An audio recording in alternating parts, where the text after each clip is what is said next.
حامی کہتے ہیں, جو جس کے ساتھ ہوتا ہے اسے حامی کہتے ہیں. ٹھیک ہے.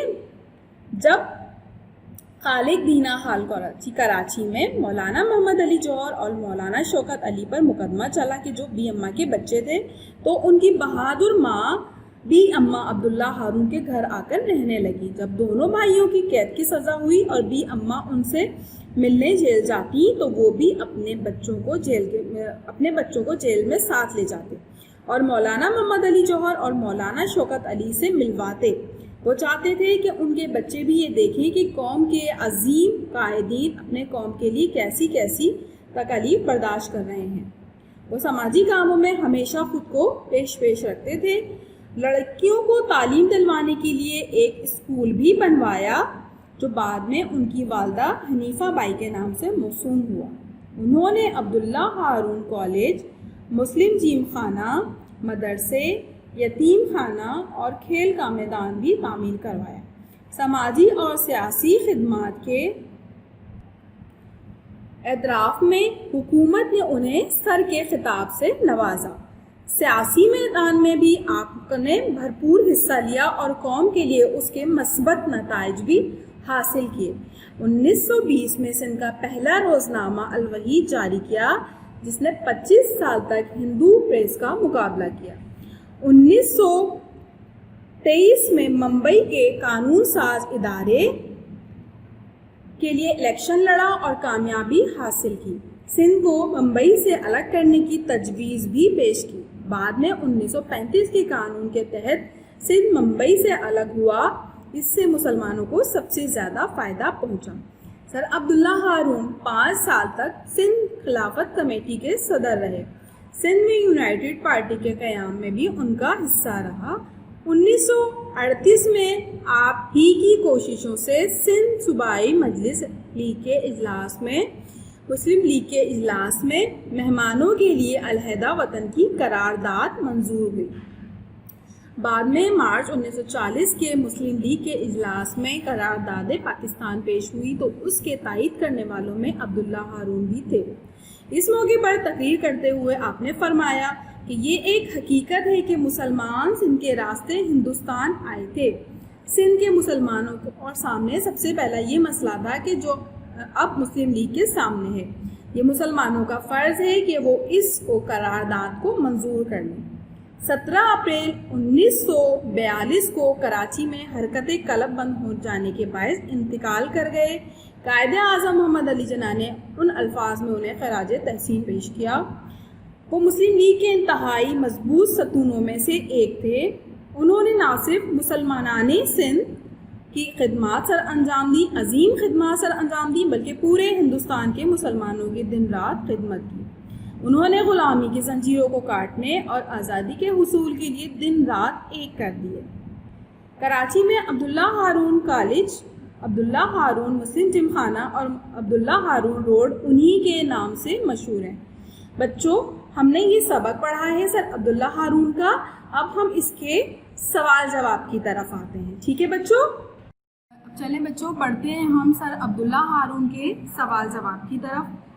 سوال جواب میں سب سے پہلا سوال ہے سر عبداللہ ہارون کب اور کہاں پیدا ہوئے. اس کا جواب ہم لکھیں گے سر عبداللہ ہارون 1872 کو ممبئی میں پیدا ہوئے.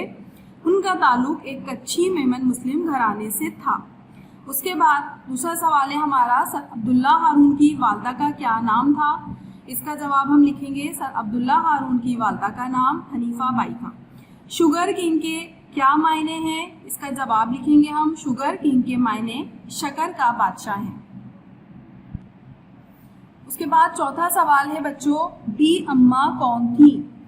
اس کا جواب ہم لکھیں گے بی اماں تحریک خلافت کے مرکزی رہنماؤں مولانا محمد علی جوہر اور مولانا شوکت علی کی والدہ تھی.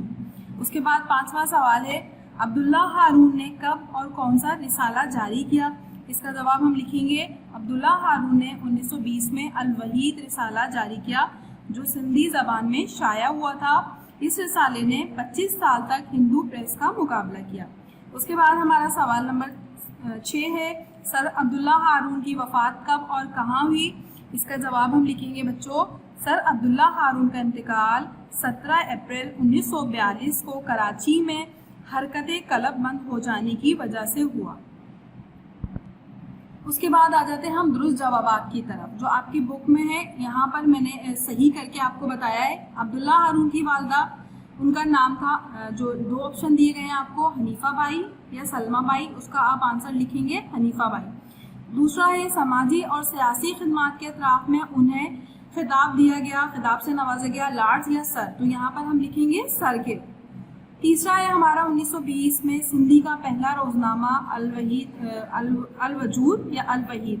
ان 2 آپشن میں سے ہمیں یہاں پر سلیکٹ کر کے صحیح لکھنا ہے، تو اس کا جواب ہے بچوں الوحید۔ اس کے بعد ہے فلاحی کام کے لیے انہوں نے فوراً ہی باکس میں سے کتنے روپے نکال کر دیے، 1000 یا 500، تو اس کا صحیح جواب ہے 500۔ اس کے بعد ہے ان کی جدوجہد کا مرکز ڈیش تھا، مطلب لاہور تھا یا کراچی تھا، تو انہوں نے بچوں کراچی کے اندر اپنی جدوجہد جاری وہ کی، تو اس کا یہاں پر جواب ہم لکھیں گے کراچی۔ اس کے بعد آ جاتے ہیں بچوں متضاد کی طرف۔ متضاد آپ کو پتا ہے جو ضد ہوتا ہے اس کی الٹ ہوتی ہے، اسے ہم کہتے ہیں متضاد۔ اب یہاں پر ہے پسند، پسند کی جو الٹ ہوگی متضاد ہوگا وہ ہوگا ناپسند۔ سکھ، سکھ کا ہوگا دکھ، بلند کا ہوگا پست مطلب نیچے، قدیم کا ہوگا بچوں جدید، قدیم کہتے ہیں پرانے کو اور جدید کہتے ہیں نئے کو، تو یہاں پر مثبت ہے، مثبت، مثبت کا ہوتا ہے جو متضاد ہوتا ہے وہ منفی ہوتا ہے۔ اس کے بعد آ جاتے ہیں ہم بچوں مترادف کی طرف۔ مترادف آپ کو پتا ہے ایک جیسے جو الفاظ ہوتے ہیں جن کے معنی ایک ہوتے ہیں انہیں کہتے ہیں مترادف الفاظ۔ سب سے پہلے ہمارا دن، دن کا مترادف ہے ہمارا اجالا، ایک جیسا ہے، ٹھیک ہے، مطلب ایک ہی ہے لیکن لفظ چینج ہے۔ اس کے بعد ہے غلامی، قید، ہمت، حوصلہ، صفت، خصوصیات، قدیم، پرانا، یہ ایک ہی مطلب ہے لیکن الفاظ ہمارے پاس چینج ہے۔ اس کے بعد ہے ہمارا درست بیانات پر صحیح کا نشان لگائیے، یہ بھی آپ کے بک میں دیا گیا ہے، سوال نمبر 5 ہے یہ۔ عبداللہ ہارون سندھ خلافت کمیٹی کے صدر رہے۔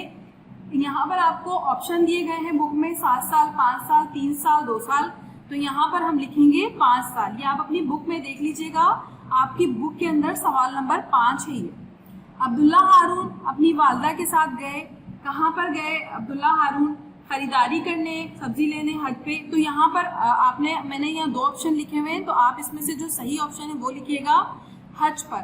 اس کے بعد ہے بچوں ایک دوست نے عبداللہ کو کہہ کر پکارا، کیا کہہ کر پکارا؟ سیٹ یا نمازی۔ یہاں پر میں نے 2 آپشن لکھے ہوئے ہیں، آپ کی بک کے اندر 4 آپشن دیے گئے ہیں، لیکن یہاں پر آپ جو جس کا درست جواب ہے وہ ہے سیٹ۔ اس کے بعد 4 پہ دیکھیے، عبداللہ ہارون نے اخبار نکالا، الوحید، القدیر، تو یہاں پر اس کا جو ہمارا درست جواب ہے وہ ہے الوحید کے نام سے اخبار نکالا۔ اس کے بعد ہے عبداللہ ہارون کو سودے میں منافع ہوا 2500 کا یا 25,000 کا، تو اس کا درست جواب ہے بچوں 25,000 کا منافع ہوا۔ اس کے بعد ہے جو چھٹا ہے وہ آپ کا، آپ کے گھر آ کر رہتی تھی نانی اماں یا بی اماں۔ یہاں پر بھی آپ کے پاس آپشن دیے گئے ہیں، تو آپ کو اس کا جواب لکھنا ہے بی اماں۔ اب ہمارا سوال نمبر 6 ہے بچوں، مذکر اور مؤنث الگ الگ کر کے لکھیے۔ تحریک، مرحلہ، حصول، تنگ، قید، گھرانہ۔ آپ کو پتا ہے بچوں جو استعمال ہوتا ہے وہ مذکر ہوتا ہے اور جو ہوتی ہے وہ مؤنث ہوتی ہے۔ اب تحریک جو ہوتی ہے وہ ہوتی ہے، تو وہ اسے ہم کہاں لکھیں گے؟ اسے ہم لکھیں گے مؤنث میں۔ اور مرحلہ کیا ہوتا ہے؟ ہوتا ہے، تو اسے ہم لکھیں گے، جو بے جان چیزیں ہوتی ہیں انہیں بھی ہم مذکر مؤنث میں استعمال کرتے ہیں۔ اگر ہوتا ہے تو وہ مرحلہ ہوگا، اور اگر تحریک لکھا ہوا ہوگا تو وہ تحریک ہوتی ہے۔ اس کے بعد ہے حصول، حصول ہم لکھیں گے مذکر میں کیونکہ حصول ہوتا ہے۔ اس کے بعد ہے تنگ، تنگ جو ہوتا ہے وہ ہوتی ہے، تو یہاں پر ہم لکھیں گے اس کو مؤنث میں۔ قید جو ہوتا ہے اس کو ہم مؤنث میں لکھیں گے کیونکہ قید ہوتی ہے۔ اس کے بعد گھرانہ ہے ہمارے پاس، اسے ہم لکھیں گے مذکر میں، تو گھرانہ جو ہے وہ ہوتا ہے۔ اس طریقے سے آپ اپنی کالم بنائیے گا، اور اس کالم کے اندر جو مذکر آ رہے ہیں یہاں پر بک میں سے وہ آپ مذکر لکھیے گا بچوں، اور جو مؤنث آ رہے ہوں گے وہ آپ مؤنث میں لکھیے گا۔ یہاں پر آپ دیکھ لیجئے، یہاں پہ یہ گروپ میں آپ کو پکچر بھی شیئر کر دوں گی تاکہ آپ اسے آرام سے اپنی کاپی کے اندر اتار لیں۔ سب سے پہلے یہاں پر کالم بنائیے گا اور اسی طریقے سے مذکر مؤنث